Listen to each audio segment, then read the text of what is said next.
Hello everyone, সবাই কেমন আছেন? আজকে একটা ছোট টিপস দেখাবো, বেশি বড় ভিডিও না, একটা শর্ট ভিডিও। অনেকের ট্যাঙ্কের উপর এক ধরনের ফিল্ম ভেসে থাকে বা একটা সারফেসে ফিল্ম ভেসে থাকে। তো ওইটা দেখা যায় যে অনেকে অনেক ধরনের মেডিসিন বা অনেক কিছু ইউজ করে, তারপরেও সারতে পারে না। তো দেখাবো একটা সহজ উপায় কিভাবে সেটা মানে কিউর করা যেতে পারে। এই পানিটা যদি একটু খেয়াল করেন তাহলে দেখবেন একদম ক্লিন, কোনো উপরের সারফেসে কোনো অয়েলি কোনো ফিল্ম দেখা যাচ্ছে না।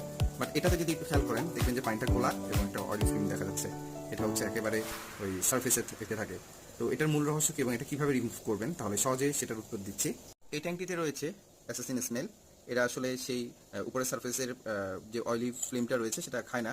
তবে এখানে রয়েছে কমন পন্ড স্নেল বা র্যামস হর্ন বলে, ওগুলো হলো যে উপরের সারফেসে যে অয়েলি ফিল্মটা থাকে সেটা খেয়ে ফেলে।